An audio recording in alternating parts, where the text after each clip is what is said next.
Hey guys, welcome to another Warframe video, and Baro has come once again, and on PC he landed on the Chronia Relay on Saturn. And oh my goodness, his inventory this time around is pretty damn good, at least on PC. We started off with Thermite Rounds, a heat-based dual stat mod for rifles, so it gives you a little bit of heat damage and a little bit of status chance. Very good.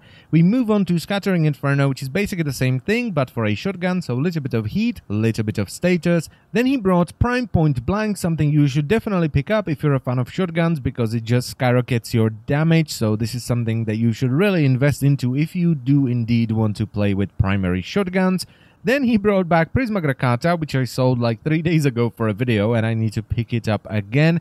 This is a very solid primary rifle that has good crit and status, so you can build it for either or you can combine it into a hybrid build, which is incredibly strong, and it's easily gonna carry you through the entire star chart, and it's a really good entry-level sortie weapon. It's not gonna demolish it like some of the high-tier weapons, but it's definitely gonna get you through them. Then we move on to Primed Pistol Gambit, which is an incredibly powerful crit chance mod for secondary weapons, especially when combined with Primed Target Cracker and Primed Heated Charge. So I would also recommend you pick this up if you have the decades. Then we have Primed Fast Hand, which just adds mad reload speed to rifles, and this is more of a quality of life mod that you can invest into if you already have all the stuff that Baro brings. Moving on, we have the Prisma Yamako Siandana, a very nice looking Siandana. I really like the way the colors are displayed on it. They are very vibrant and sharp. I really like that. And while I don't use it anymore, I tend to use more bombastic Siandanas nowadays. It is a very nice looking Siandana. Next on the menu, we have the Lyset Prisma skin, which is a fantastic looking skin for the Lyset landing craft. I like all the Prisma skins for all the landing crafts, and while the Lyset skin isn't as extravagant as the skins for the other landing crafts, it still looks really nice.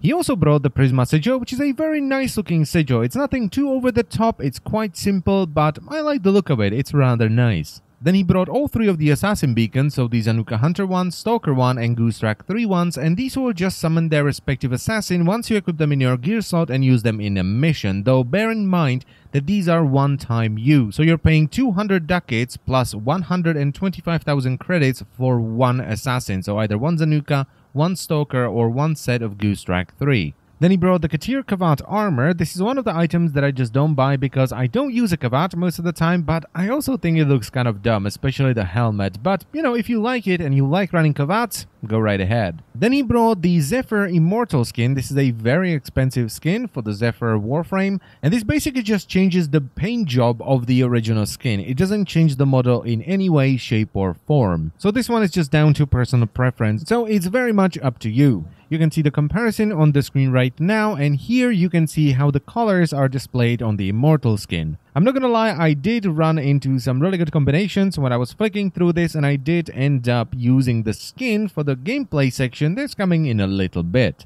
But it is not that different from the original skin, and it is pretty expensive, so once again, it's up to you.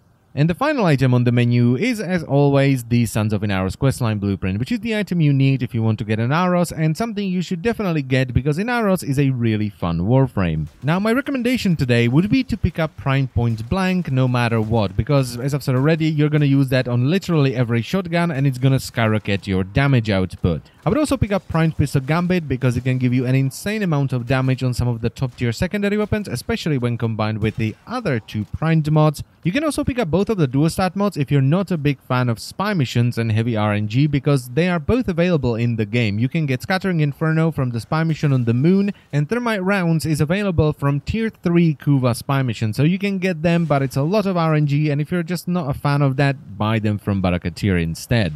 And then it's kind of up to you. Do you want a solid primary rifle that you can build for either crit or status, or combine it into a hybrid build? Pick up the Prisma Grakata. Or, you know, just go for the cosmetics, because these are just my personal recommendations, so do what you want. And that's pretty much it for Baro this week, so I thank you very much for watching as always, guys, and I will see you next time. Bye-bye.